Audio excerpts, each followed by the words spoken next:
tucked away in a forgotten field, stands an abandoned, derelict amusement park, which has been featured on shows such as Scariest Places on Earth, Ghost Lab, and The Most Terrifying Places in America. Its bloody history, allegedly cursed ground, and deaths to follow have led to its reputation of being one of the most haunted places in the country. We decided to explore for ourselves.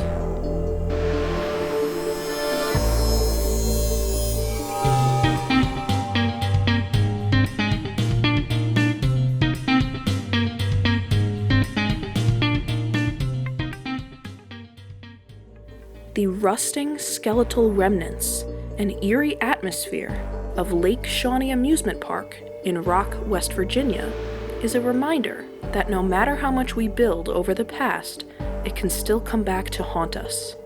Literally.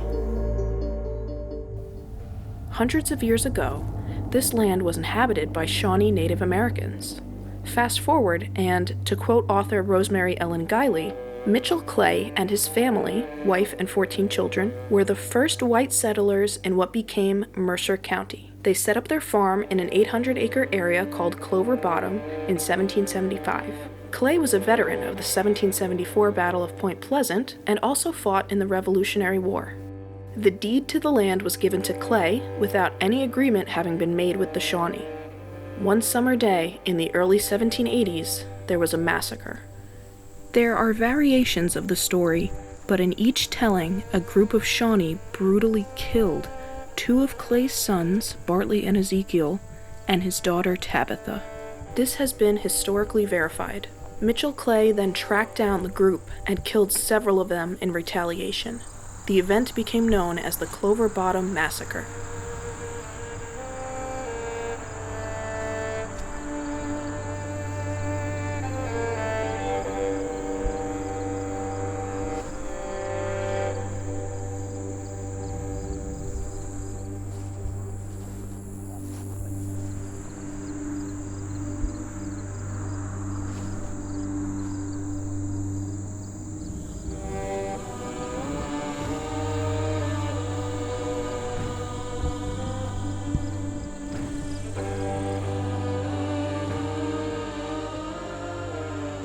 The old Ferris wheel now overlooks their graves, which sit at the end of a hidden pathway. Mitchell Clay died in 1811. A statue of he and his wife Phoebe, known as Agony in Stone, now stands in front of the Mercer County Courthouse. In 1926, an entrepreneur named C.T. Snido bought the old Clay property and built the amusement park on it. He was unaware of the site's dark history. The park remained popular with nearby coal mining families for decades. It featured a pool, lake, carnival rides, dance hall, saloon, racetrack, concession stands, and cabins for overnight stays. The amusement park closed in 1966. That's the same year Mothman was sighted, not too far away. In 1985, it was purchased by Gaylord White, a businessman who worked at the park in the 1950s. White had plans to sell the land for residences, but that idea was scrapped once Native American artifacts and many burial sites were discovered during an archaeological dig in 1988. Found were settlements that were probably long abandoned before the arrival of settlers. 13 skeletons, mostly of young children, were also found. Experts believe as many as 3,000 bodies could be buried on the grounds. You can see some of these artifacts in person, but only on a private tour. White decided not to touch the land to disturb its history and its dead, so the park remained and sat abandoned.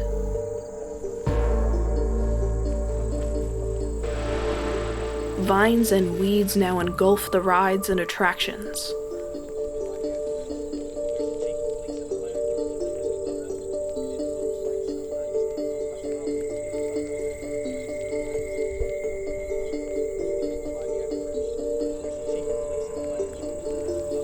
During its time, Lake Shawnee experienced accidental deaths, 6 to be exact. 2 of the most noteworthy involved young children. This huge circular swing set with wooden seats and metal chains would twirl around to allow riders to swing outward. Thrilling for children, but unsafe by today's standards. In the early 1950s, a young girl, on this swing to be exact, was killed when a delivery truck carrying refreshments backed up into the swing. A boy drowned in the swimming pool. Our very kind and knowledgeable tour guide Chris, who is actually part of the White family and has ties to the Shawnee, will tell you the story himself. 1966. The mother drops her son off that morning. She returns in time for the lifeguard to blow the 5 o'clock whistle. Her son's nowhere to be found. She thinks he walked home. She goes to the house. He's not there. She comes back to Lake Shawnee. They find him at 7 p.m. that night in the bottom of the pond with his arm stuck in the drain pipe. The pool was then filled with sand to prevent more accidental drownings. Hauntings follow the park's gruesome history, some of which is attributed to the vengeful spirits of the Native Americans who, to quote author Rosemary Ellen Guiely, originally lived, died, and were buried on the land.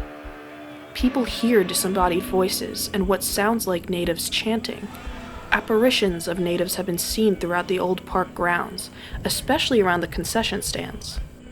Other spirits seen are those of the park guests who lost their lives. The ghost of the girl who died on the swing has been seen by many, including by White's family members. Author Patty A. Wilson shares, stories have emerged time and time again of a little girl in a pink dress seen near the swings. Often she is accompanied by a man in a dark suit. Others claim to see a little girl in a white dress stained with blood at the swing set. She is said to stare intently at them before vanishing. Over the years, toys and dolls have been left for her.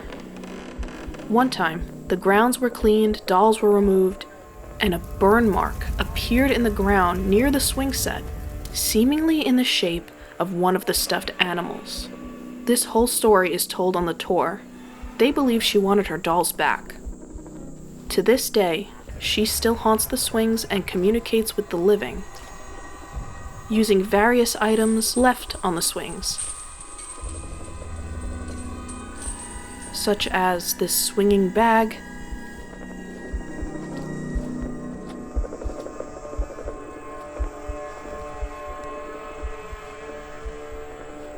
or these red balloons.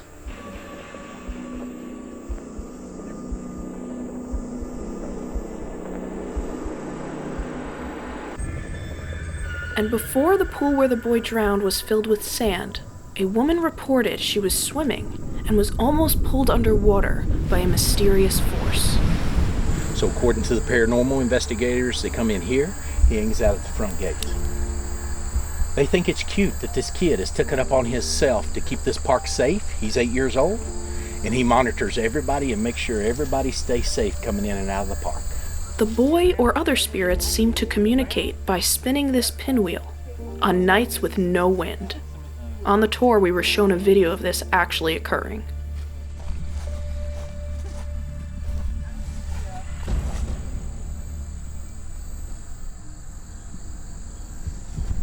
You mean if I'm talking to here, you want to talk to us? Can you move this pinwheel?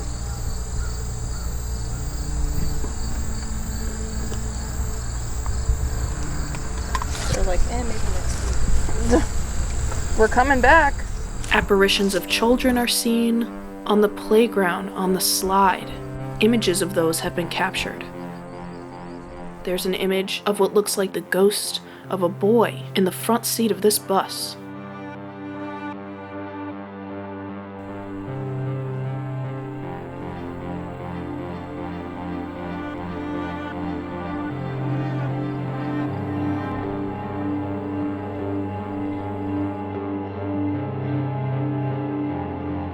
And these images can only be seen on a private tour. They were not released to the public.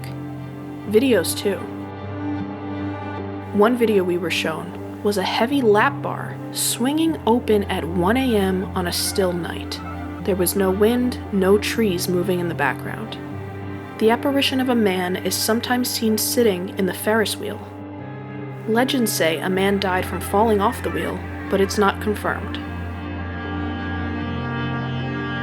On the tour, we were shown a photo of a white mist seemingly sitting in car 10 of the Ferris wheel.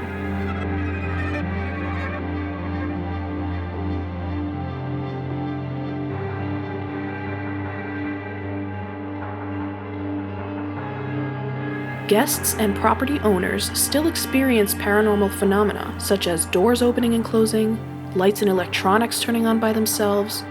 These often occur in the middle of the night. I brought my drone with me to West Virginia with the intention of getting really cool shots I had planned out in my head, but unfortunately, my drone wouldn't take off due to magnetic interference. Has anyone else had this issue? I have a DJI Mavic Pro. If anyone has advice, please leave a comment.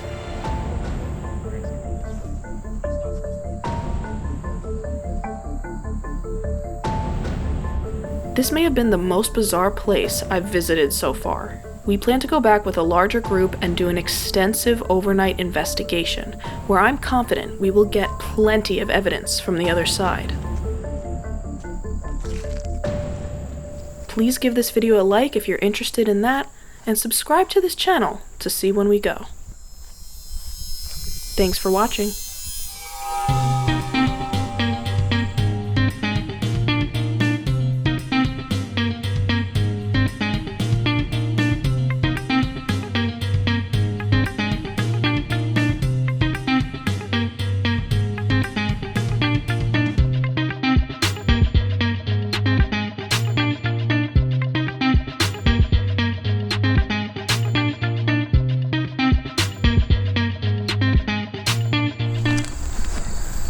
I'm going for a swim.